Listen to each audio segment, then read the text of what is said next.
अस्सलाम वालेकुम beautiful people, क्या बोलती पब्लिक। वीडियो शुरू करने से पहले मैं तुम लोगों को बता दूं कि यार अगर तुम पाकिस्तान से हो और अगर तुम रैप को पसंद करते हो तो भाई लोग तुम लोगों को इस चीज़ का पता भी नहीं होगा।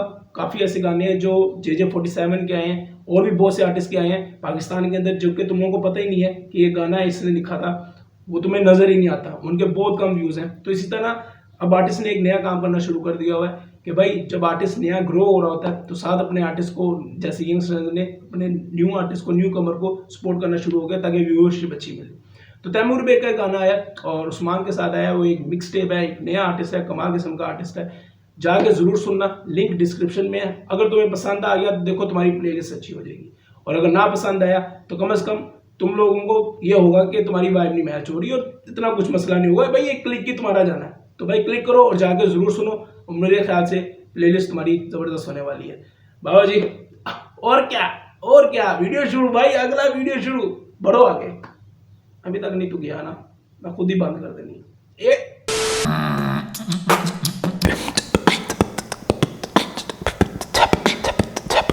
अरे कहना क्या चाहते हो? अस्सलाम वालेकुम ब्यूटीफुल पीपल, क्या बोलती पब्लिक। देखो भाई मैं किसको लेकर आया, अपने उस्ताद को लेकर आया। सबसे पहले तो रोहन भाई आपको बहुत बहुत कहते हैं ना शुक्रिया, बड़ी मेहरबानी आपकी। आपके लिए तो मैं कसम से तरसा हुआ था और आपने मेरा 2-4 दिन इंतजार किया। सॉरी भाई। कोई बात नहीं ब्रो, कोई बात नहीं। नहीं आप यार मुझे माफ कर दो यार, प्लीज मुझे माफ। अरे कर दिया भाई माफ, हाँ भाई कर दिया। अच्छा यार, ये वीडियो के अंदर मैंने रोहन भाई को भी नहीं बताया और तुम लोगों को भी नहीं पता होगा, लेकिन रोहन भाई इसके अंदर ना बेसिक्स Q&A है जो आपकी तरफ से, जो यार देखो ऑनेस्ट होके चलना मेरे साथ, ठीक है। मैं तो ऑनेस्ट हूँ भाई, मैं तो कभी डिप्लोमेटिक रहा ही नहीं हूँ, बता। भाई मैं सवाल पूछूंगा, कुछ ऐसे सवाल हैं जो मैंने Q&A में अपने लोगों से पूछा, तो लोगों ने मुझसे पूछे, वो आपसे पूछे, मतलब आपसे जानना चाहते हैं उनकी अपनी सोच क्या है रोहन की। तो लोगों ने तो यही पूछा होगा, ये या ये, इसी से भर गया होगा सवाल। हाँ तेज हो रहा है, लेकिन काफी चीजें, लेकिन आपने ऑनेस्टली जवाब देना है, क्योंकि यार मैं चाहता हूँ जितना बेसिक होकर उनको समझ आ जाए जितनी अच्छी, वो ज्यादा बेहतरीन।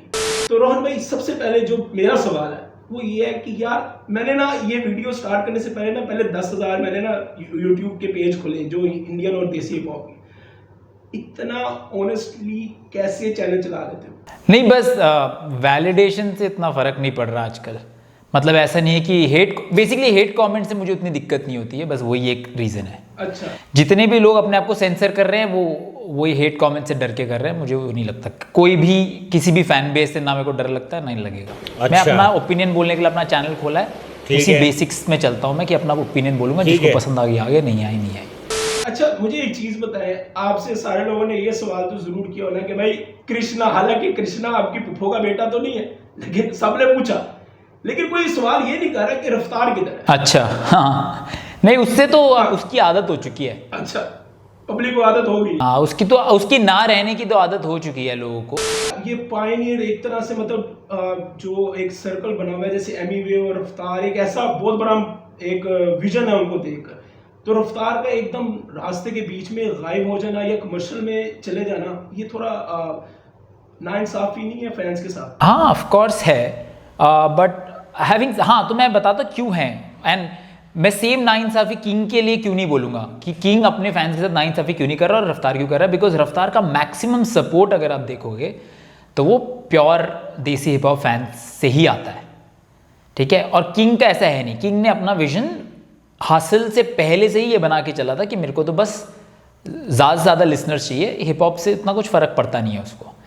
हाँ तो इन माई ओपिनियन एज वेल कि रफ्तार को और प्रोजेक्ट्स तो डालने चाहिए, बट अगेन अब प्रेशर बहुत ज़्यादा हो जाता है। मतलब अगर एक फियर ऑफ फेलियर बहुत ज़्यादा हो जाता है उस लेवल पे जाके कि अगर मेरा ये देख, जैसे फॉर एग्जांपल एमीवे के बीच में 1-1 मिलियन 2-2 मिलियन व्यूज़ आ रहे थे, लोग बोल रहे थे डाउनफॉल हो गया उसका, समझ रहे हैं? 2 मिलियन 1-1.5-2 मिलियन व्यूज़ को डाउनफॉल बोल रहे थे। तो जो भी उस लेवल पे आर्टिस्ट पहुंचा होता है उसका फियर ऑफ फेलियर आ जाता है। खैर एमीवे ने एक बात सही करी है कि उसने वो मतलब अपने सर पे चढ़ने नहीं दिया, उसने कॉन्स्टेंटली गाने डाले हैं, एक फेल हुआ तो दूसरा चला है, दूसरा फेल हुआ तो तीसरा चला है। रफ्तार को भी I think back to the drawing board बोलते हैं इंग्लिश में, वो होना चाहिए और आई थिंक स्ट्रैटेजी रिवाइज होनी चाहिए। अच्छा किंग की बात हुई यार, तो तुम मुझे ये बताओ कि तुम्हें किंग क्यों नहीं हिप हॉप आर्टिस्ट लगता है? क्योंकि काफी लोग कहते हैं कि वो हिप हॉप आर्टिस्ट है, काफी लोग कहते हैं वो पॉप आर्टिस्ट है, काफी लोग कहते हैं वो ब्लेंड है। हाँ तो hip hop, pure hip hop artist तो वो नहीं है। बट वो हाँ, लेकिन वो प्योर पॉप आर्टिस्ट भी नहीं है। अच्छा, उसकी भी रीजन? मतलब उसने हिप हॉप बीट्स पे, अब देख जॉनरा ना बहुत ही एक ब्लर लाइंस होती है।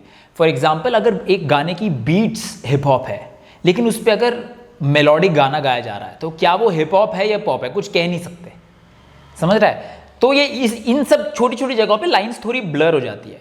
कहने का तात्पर्य जो तेरा क्वेश्चन वो है, ये है कि उसने फ्यूजन किया है कुछ चीज़ों का।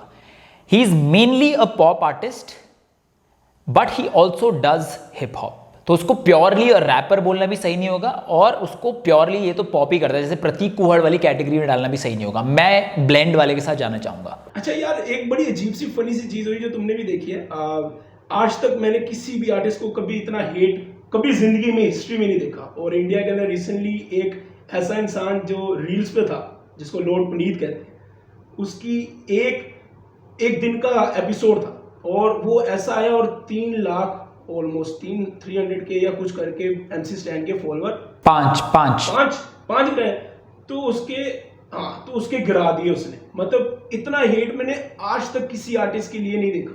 ये कैसे होगा कि एक बार का बंदा आया और जिसका हिप हॉप से लेना देना ही नहीं और वो ऐसा काम कर गया। और अगला देखो रोहन भाई, अगला कह रहा है कि मैं डिप्रेशन में भी जा रहा हूं। अगला ये कह रहा है आर्टिस्ट, MC स्टैन ने बोला वो ठीक है। उसके फैंस ने भी बहुत लोगों को भेजा, ऐसी कोई उसके फैंस तो actually one of the worst toxic fan base में यंगस्टर्स कृष्णा एमी और MC स्टैन के ही फैन बेस आते हैं और किसका फैन बेस है। बट पॉइंट इज कि उसकी जो ऑडियंस गई है वो हिप हॉप वाली ऑडियंस गई नहीं है। पहली बात तो हिप हॉप में उतनी ऑडियंस अभी है ही नहीं। अगर उतनी मैं मानूंगा जब सीधे मौत के जितने फॉलोअर्स हैं उससे थोड़ा ऊपर आप बोल सकते हो हिप हॉप के टोटल लिसनर्स होंगे, क्योंकि उन्होंने प्योर किया है, लाइक प्योर हिप हॉप उन्होंने किया है, कोई फ्यूजन नहीं किया। जैसे कि फॉर एग्जांपल यंगस्टर्स ने भी गुमान निकाला है तो उनको एक्सटर्नल जो हिप हॉप नहीं सुनते वो वाली ऑडियंस भी आई है। बादशाह की तो मेनली वही है, किंग की भी मेनली वही है।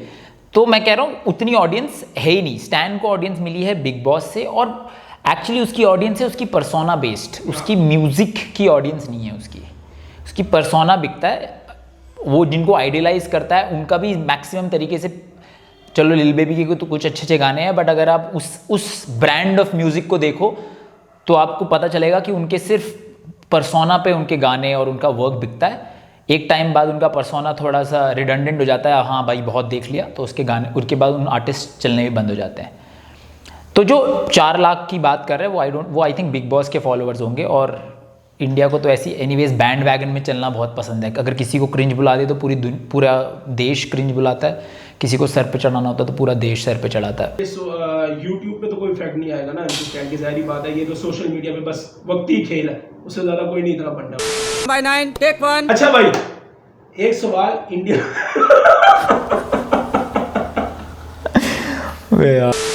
32 भाई एक ना हितेश ने पूछा ना कुछ। हितेश ने क्या पूछा पहले आप ये बता दो यार। हितेश नहीं भाई, ये हिमेश ने पूछा है। अच्छा हिमेश ने पूछा है, अच्छा हाँ।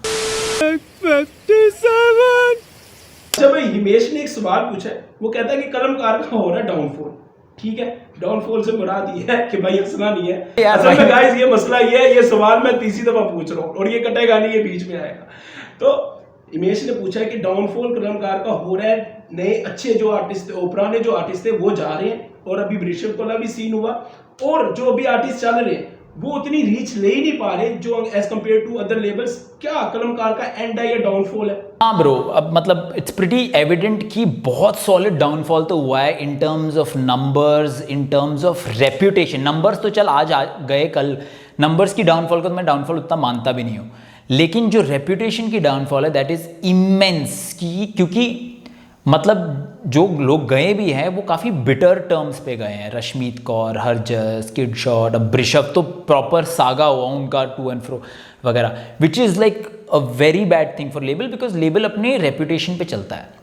खैर लेबल की सक्सेस बेसिकली ये होती है कि आप एक आर्टिस्ट पे लाइक लंबी रेस का घोड़ा, आप एक ऐसा आर्टिस्ट चूज करो जो लंबी रेस का घोड़ा हो और उस पर आप स्टार्टिंग से इन्वेस्टमेंट करो और होप करो कि अगले 4-5 साल में वो इतना बड़ा बन जाए कि आपको फिर फ्रूट्स देने लग जाए। मतलब उसके लाइव शोज़ का बिट्स ले सको, अगर आपको ब्रांड डील मिल रही है तो उसके बिट्स ले सको।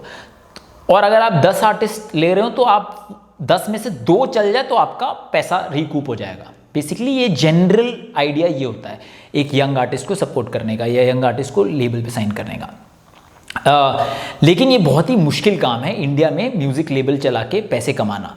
यूट्यूब एड रेवेन्यू को मैं पैसे मानता नहीं because it is like negligible है in terms of running a whole team. आपको वीडियो एडिटर्स चाहिए, ये मतलब बीट प्रोड्यूसर्स चाहिए, मिक्सिंग मास्टरिंग इंजीनियर्स वगैरह चाहिए, और आर्टिस्ट को भी अगर अपना घर चलाना है तो आपको अगर सक्सेसफुल लेबल चलाना है तो 3 वेज हैं मेरे हिसाब से। Few of them are comical, मैं ये नहीं बोल रहा कि ऐसा ही करना चाहिए, few of them are comical, but 3 way है। एक है कि आप अपने आर्टिस्ट को पे मत करो, है ना, अपने आर्टिस्ट इंजीनियर्स को पे मत करो, तो आपकी वो सैलरी वाला सिस्टम या आप अपने गाने पे लगा रहे हो या इंजीनियर को दे रहे हो या फिर वीडियो एडिटर को दे रहे हो, वो दो ही मत। वो नहीं दोगे तो आपका कोई इन्वेस्टमेंट नहीं होगा, आप लंबे चले समय तक उस लेबल को चला सकते हो। सेकंड इज आपके पास बहुत सारा ब्लैक मनी हो जिसको आप वाइट करना चाहते हो, तो आप मतलब अच्छे आर्टिस्ट पकड़ो, फिर उन पे लगाते जो अपना वाइट का वाइट भी हो रहा, और अगर एक चल गया तो आपको एक्स्ट्रा बोनस मनी भी आ जाएगा।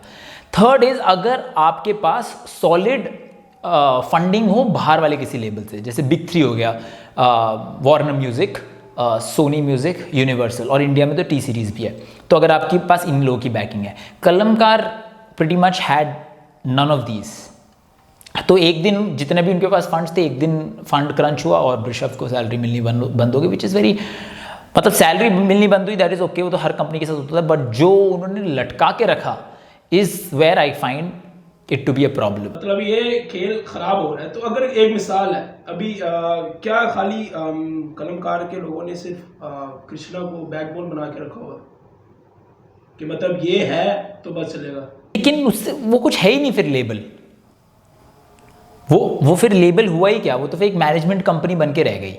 अगर कृष्णा को बैकबोन बना के चल रही है कि भाई कृष्णा को कोई, अगर फॉर एग्जांपल मेरे पास एक ब्रांड है और मेरे को कृष्णा को रीच आउट करना है, तब मैं कलमकार के थ्रू रीच आउट करूंगा। There is nothing else that they can do, and वो भी कितने टाइम तक चलेगा इज द क्वेश्चन, बिकॉज एक ना एक दिन कृष्णा को भी पता चलेगा कि भाई मैं क्यों अपना इतना बड़ा कट दे रहा हूँ, अनटिल अनलेस अगर कृष्णा को लगे कि नहीं मैं इसका पार्टनर हूँ and I have to like stick by it, तो वो अलग बात है। ये एक चीज आपने गौर की है कि जितने भी जिनको आज के जमाने में इंडिया और पाकिस्तान के लेजेंड, लेगेसी, डिके, ये वो फलाना ढिमकाना बोलते हैं, इन सब के साथ डिस्ट्रे क्यों जुड़े हुए? हाँ वो तो देख, हाँ जैसे कि फॉर एग्जांपल बताओ और कौन कौन है। जितने रफ्तार हो गया, कृष्णा हो गया, यंगस्टर्स हो गए, MC स्टैंड हो गया, किंग बच गया लेकिन वो आर्टिस्ट थोड़ा अलग किस्म का, डिवाइन हो गया। डिवाइन का तो मैं नहीं काउंट करूंगा यार, उसके साथ वो इकलौता बंदा है जिसका डिस की वजह से नुकसान हुआ है ऑनेस्टली, और अगर उसने डिस नहीं किया होता उसकी करियर पे आज जहां पे है वो एक कदम भी पीछे नहीं रहता, वो यहीं पर रहता। वो मोस्ट रिस्पेक्टेड आर्टिस्ट है अगर देखा जाए तो। हाँ, लेकिन डिवाइन की लेगेसी जो है वो बहुत ही क्लीन है, समझ रहा है, उसके अगेंस्ट कोई फैन, फॉर एग्जाम्पल हर जिसका भी तूने नाम लिया उसके अगेंस्ट एक फैन बेस तो है, अब वो छोटा हो चाहे 10K के फैन बेस जैसा जो यंगस्टर के अगेंस्ट है, या फिर इक्वल वाले हो रफ्तार एमी जैसे, लेकिन डिवाइन मोर और लेस क्लीन ही है। उस डिस से ना उसकी रीच को कोई फर्क पड़ा, ना मतलब उसकी फॉलोअर्स काउंट बहुत ही ज़्यादा शूट अप हुआ, ऐसा कुछ हुआ नहीं है। तो डिवाइन के साथ तो मैं एक्चुअली एक वही आर्ट जितने भी लिस्ट बताया उसमें एक वही आर्टिस्ट है जिसके मैं साथ में बोलूँगा कि जिसका नाम वगैरह नहीं जुड़ा है। फॉर एग्जांपल यंगस्टर्स के जो ब्लैक पैंथर डेज था या फिर MV थंडाई था ना, वो ये वाले डेज थे, उसमें हाँ उनकी रीच में थोड़ा स्पाइक आया होगा। तो ये तो रहता ही है, बट अगेन कुछ कह नहीं सकते ना भाई, क्योंकि ये पार्टी है, एक हिप हॉप कल्चर का एक पार्टी है, तो ज़्यादा कुछ उसके बारे में कह भी नहीं सकते। बट द प्रॉब्लम इज अब इसका फॉर्मूला बन रहा है विच इज़ नॉट ग्रेट। अच्छा, एक यार सवाल है, ये पर्सनली मैं किसी ने पूछा है लेकिन मैं जानना चाहता हूँ, मैं खुद का नॉलेज बढ़ाना चाहता हूँ, चैन के और सनी खान दुरानी में फ़र्क क्या है? कि सनी खान दुरानी अपने पास्ट को पीछे छोड़ के आगे बढ़ चुका है, समझ रहा है, वो अब उस टाइम पे नहीं है, वो इतना बिटर नहीं है किसी को, मतलब कड़वाहट लेकर आगे नहीं चल रहा है वो ज़िंदगी में कि अरे ये ऐसा गंदा बंदा, अरे ये बंदा बहुत ही गंदा है, बादशाह को तो मैं तो यानी सिंह के अंदर घुस के फट जाऊंगा। Sunny Khan Durrani after that incident उसने एक काम किया, उसने बोला कि अब मैं ना कभी बीफ में फंसूंगा, और जो मैंने प्रीवियस गाने रिलीज़ किए हैं वो भी मैं डिलीट कर रहा हूँ because I don't like them being in my discography. और उसके बाद वो अपने काम पे लगा रहा, which is very like commendable है। बहुत मुश्किल है वो काम करना, बिकॉज फॉर एग्जाम्पल मुश्किल क्यों भी बताता हूँ, यंगस्टर के बहुत सारे ऐसे बच्चे फैन बेस अभी भी उसको जाके बोलते होंगे, अरे टेढ़ा मुंह, अरे क्या हो गया, डर गया क्या, देख तेरे बाप लोग कितना अच्छा कर रहे हैं. To control that urge and go back in the same loop is like sort of a brave move. And उसने वो करके दिखाया और उसकी नई एल्बम जो आ रही है वो भी काफ़ी सॉलिड है. अभी तक 3 गाने रिलीज हुए हैं. चीज़ है जो सारे बोलते हैं कि वो मैं भी चुप हो जाता हूँ कि एक थ्योरी लोगों ने लगाई हुई है कि कहते हैं भाई चंके का गाना अब भी तुम्हें समझ नहीं आएगा, लेकिन आज से 50 साल बाद इसी के तुम फैन हो जाओगे, इसी के बारे में, ये फ्यूचर के बारे में बात कर रहा है और ये वो. तो ये सारी मिथ है, अपने फैन अपने आर्टिस्ट को बढ़ाने के लिए लोग बोलते हैं. तो सिंपल सी बात है, आज की डेट में आर्टिस्ट, थोड़ा बड़ा आर्टिस्ट कुछ भी कर ले, कितना भी घटिया मूव, उसको डिफेंड करने के लिए लोग कुछ तो बोल ही देते हैं उसके फैन बेस. कुछ भी, कितना भी घटिया मूव. मैं देख चुका. अभी मैंने लास्ट टाइम हिट ह्यूमन के साथ एक पॉडकास्ट किया था, उसमें मैंने बोला था कि एमवे और कृष्णा वाली बीफ जो है कृष्णा जीता बिकॉज एमवे ने अपने 5 स्टांस चेंज कर दिए, जो कि मैं अभी भी मानता हूँ. मतलब specially at the point when I still agree कि KR लौड़ा साइन was like the best diss of that whole beef, और मैंने उसको अपने लिस्ट में भी जगह दी है नंबर 2 पे. बट जो उसने वो चौथे गाने वो मचाएंगे 4 के साथ किया, पहले कितने चेंज, तेरी माँ चाहेंगे मोर लिखा था वो चेंज किया, पहले उसने कवर चेंज किया, फिर गाने, फिर अपलोड किया, फिर अपलोड करके उसने बोला बंदी के बारे. तो अपलोड के टाइम पे लोग क्या बोल रहे थे, इसने बंदी के बारे में बोला, इसके माँ के बारे में बोलेगा. बोला ठीक है, चलो ठीक है, बोल दिया. उसके बाद उसने किया गाना प्राइवेट. उसके बाद उसने बढ़ाया दोस्ती का हाथ. वो हाथ रह गया खाली, किसी ने नहीं बढ़ाया भाई दोस्ती का हाथ वापस, सब शांत रहे. ठीक है. उल्टा आई थिंक DMC ने भी लिखा था, DMC राजकुमारी ने, कि लड़कियों के बारे में तो कुछ बोला नहीं, बाकी सारे आर्टिस्ट को शाउट आउट दे दिया. ठीक है. दोस्ती के हाथ की जगह वहां से भी उसको भाई दोस्ती का हाथ वापस नहीं मिला. उसके बाद उसको और थोड़ी किलसी, तो उसने गाना वापस कर दिया, फिर उसने बीप भी कर दिया, है ना. तो मैंने ये बात बोली कि यार 5 स्टांस चेंज कर दिए, ये तो बहुत ही खराब बात है बीफ में. This is like humiliating. तो लोग मालूम है क्या बोल रहे हैं, वो एक अच्छा इंसान है. क्या कह रहा चूतिया? अच्छा इंसान है, इस वजह से उसने कृष्णा की इज्जत रखते हुए गालियां म्यूट किया. तो भाई दी क्यों पहले? कृष्णा का फैन बेस भी ऐसी है. अच्छा, मुझे यही सवाल था मेरा, और वाकई में मतलब मेरे सामने लिखा हुआ है कृष्णा वर्सेटाइल से मुराद मेरा ये है, क्या कृष्णा प्यार भरे गाने लिख सकता है? वर्सेटैलिटी वाली डिबेट हुई थी, तूने फॉलो करी थी जब मेरी और कृष्णा की वर्सेटैलिटी वाली डिबेट हुई थी? नहीं है तू अंडर अ रॉक. तो मैंने बहुत लंबा है समझाना. बेसिकली उसमें भी लोग बोल रहे थे कि अरे वर्सेटाइल होना ज़रूरी नहीं है एक आर्टिस्ट के लिए, बिकॉज कृष्णा ने अपेरेंटली ऐसे बोल दिया था, which is wrong. And I am so sure about it कि मेरे को पता है कि अगर कृष्णा ने भी, लोग एंटिसिपेट कर रहे कि प्रोजेक्ट डालेगा, he will have multiple genres, he has had multiple genres, जिसमें उसके लास्ट प्रोजेक्ट स्टिल हियर में भी उसने ट्रैप भी ट्राई किया है, लिरिकल हिप हॉप भी ट्राई किया है ना, तो ड्रिल भी है. तो सडनली वर्सेटैलिटी से दिक्कत कैसे होने लग गई लोगों को? अच्छा यार, रिसेंटली आपने बोल के बेला इतना मजेदार, मतलब मुझे पर्सनली क्या पसंद है, मैं इसलिए मजेदार कह रहा हूँ, इतनी वर्सेटैलिटी किस तरह आ गई? मतलब मैंने बेला को और सनी खान दुरानी को बहुत बुरी तरह डाउनफॉल में देखा है, और अब वो ऐसे डाई हार्ड फैन बेस और इतने मजेदार गाने बना रहे. क्या इसकी मतलब क्या है, ये नया क्या किया बेला ने? ये एग्जैक्टली लास्ट पॉइंट से सेगवे होता हुआ आ रहा है. जब मैंने देखो बोला कि एक आर्टिस्ट पे एक प्रेशर हो जाता है, फियर ऑफ फेलियर आ जाता है, एक बॉक्स बन जाता है. दोनों आर्टिस्ट रॉक बॉटम हिट कर चुके थे. बेला ने तो बहुत सॉलिड रॉक बॉटम हिट किया, it not only in terms of his songs but in terms of the way his connections became in the industry. उसने बहुत ब्रिजेस बर्न, जिसका नाम ले उसके साथ उसने कुछ ना कुछ ब्रिजेस बर्न किए हैं. हासिल वालों के साथ भी कर दिए हैं, बड़े इक्का बादशाह के साथ भी कर दिए हैं, एट्सेट्रा एट्सेट्रा. तो जब आप इतना रॉक बॉटम हिट कर देते हो तो आपके पास फियर ऑफ फेलियर रहता नहीं है. Then you can try whatever you want, because उससे गंदा तो आपको कोई कुछ बोल के जाएगा नहीं जिस हालत में हो आप. एंड दैट इज वाई तो देखिएगा कि जो नॉर्मल लोग एल्बम डालने में 1-1 साल ले रहे हैं या 1.5 साल रह रहे हैं, किसी केस में 3-3, 4-4 साल भी, बेला के पास वो प्रेशर है नहीं फेल होने का, तो वो मस्त एक्सपेरिमेंट करके डाल रहा है. And that is good. It's just that जब उसकी फेम अभी थोड़ी ज़्यादा हो जाएगी, अगेन वो बॉक्स बनना स्टार्ट हो जाएगा. उसको वो कैसे डील करता है is a spectacle to watch. क्या वो उससे अगेन अपने आप को उस बॉक्स से बचा पाएगा, अपने इस इमेज जो लोगों ने उसके लिए क्रिएट की है उससे बाहर निकल पाएगा? Is something that you have to watch. Nobody does it better. अच्छा, ये तैमूर और उमर का बीफ हुआ था, सच सच बताना, ऑनेस्ट रिएक्शन भाई, ये मेरे को बताओ तुम्हारे हिसाब से कौन जीता? उमर अंजुम जीता मेरे हिसाब से, मैं तो बता देता हूँ। ये आई लव यू। अच्छा, उसकी वजह? तैमूर बेग के गान, मैं स्ट्रिक्टली 8 डिस ट्रैक से जज कर रहा हूँ, ठीक है? मेरे को स्टोरी पता है, मैं स्टोरी कवर किया हुआ है, स्टोरी से जज करूंगा तो अगेन इट इज़ लाइक भाई काफ़ी वन साइडेड हो जाता है, बस सिर्फ मैं गानों पे बताता हूँ। तैमूर बेग के गाने were very catchy, specially consignment is very very catchy, ठीक है? But filler bars Taimoor Baig के उसमें बहुत है, मतलब ऐसे बार्स जिसको तू उठा के एक रैंडम गाने में डाल, it will still be like ठीक है भाई। जैसे फॉर एग्जाम्पल कौन है, आज बहुत सारे हैं, मेरे को एकदम से याद भी नहीं आएगा, बट तू एक जस्ट लिरिक शीट निकाल अभी, अगर तेरे को निकालनी है तो, और तू पढ़ते जा और उसको बोल के अगर रैंडम फ्लेक्स रैप में इस बार को रखे तो क्या यूज किया जा सकता है?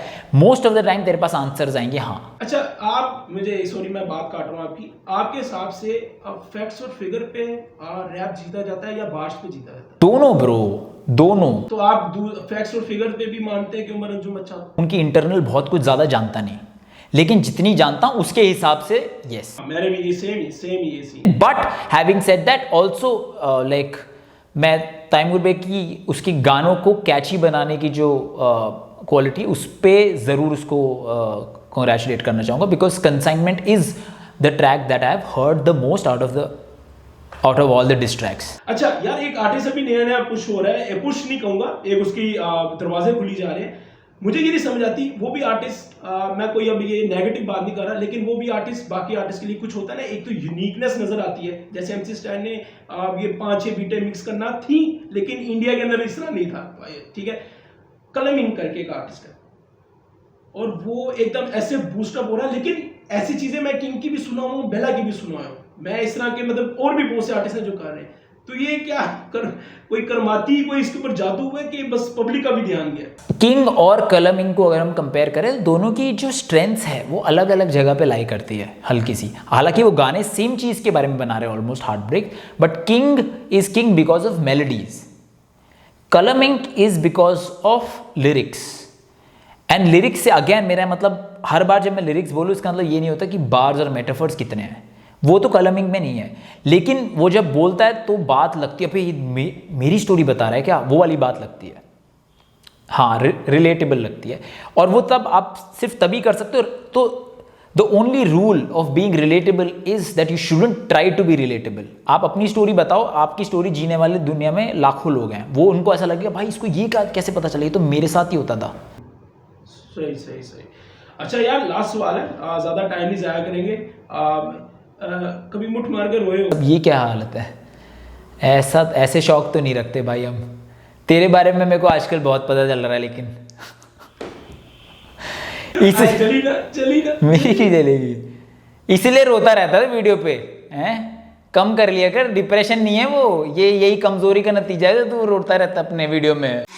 Married to the game नहीं बुला ले बेशक गाजी, डिस कर लड़के ये बोला मुझे न्याजी, तू उन सब में से जो फ्लो के मेरे कैदी, ऑफ बीट रहता बोल मुझे हैजी। तो अगेन थैंक यू यार रोहन भाई, बहुत शुक्रिया आपका, अपने ख्याल रखें और प्लीज चले जाएं, बस वो देख लिया।